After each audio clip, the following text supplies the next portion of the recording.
Hi, I'm Nigel Griffiths. I work in the Advanced Technology Centre in the UK, part of IBM Europe. In this little movie, we're going to be looking at decimal floating point, a new feature and a new way of doing maths to very high precision on the Power 6 processor.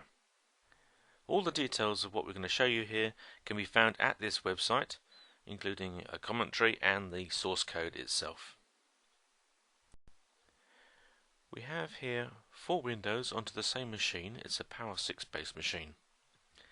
In these 2 windows we're going to run the same program. It's compiled in 2 different ways. In this window we're going to compile it in with the Power 6 hardware support, so we'll actually do the floating point maths with the processor. Here we'll have exactly the same program, but we've compiled in software emulation rather than actually using the hardware to do the maths. These 2 windows are running the same program again. Slightly different program because here we're going to use this decimal floating point abstraction layer library.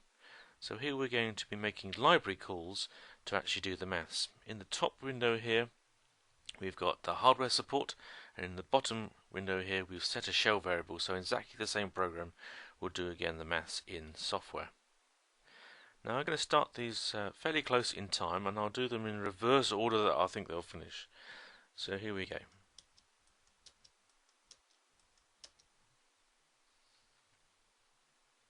Okay, this one's already finished in 0.88 of a second, and this one has finished in just under 2.5 seconds. We'll just now wait for these 2 here to finish.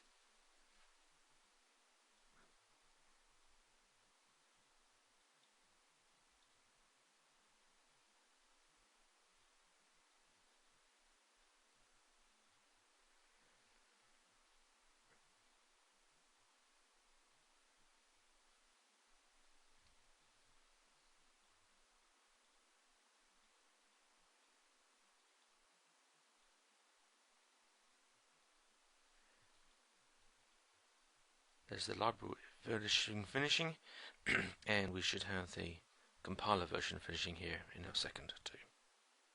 There we go. So in reverse order we have here, this is the compiler version using emulation. It has no option but to use just regular instructions to actually achieve this mathematics, and it took 56 seconds to complete.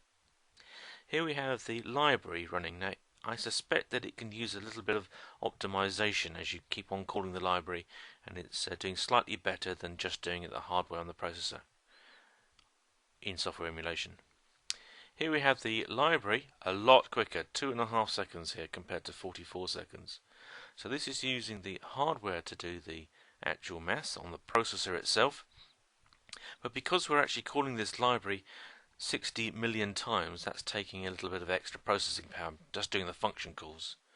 And the fastest of the lot here, in under 0.9 of a second, this is using the hardware processor and just calling it directly as instructions inside the instruction stream. Now if you haven't understood a word I've said, go to this website you can see at the top here, and all will be explained. Before we finish, let's point out 2 things. First of all, the number is the same in each of these 4 programs, so it's good to know we got consistent results. If you look at the top left, the decimal fund number, that's the decimal floating point calculation, and that is accurate to the 34 digits. So that is the real number, the real result. The line above it though says double fund, so we did the same maths using real floating point numbers, and you see that number is significantly different. It's accurate to 9 decimal places, but then it's slightly off. So there we can see the problem with real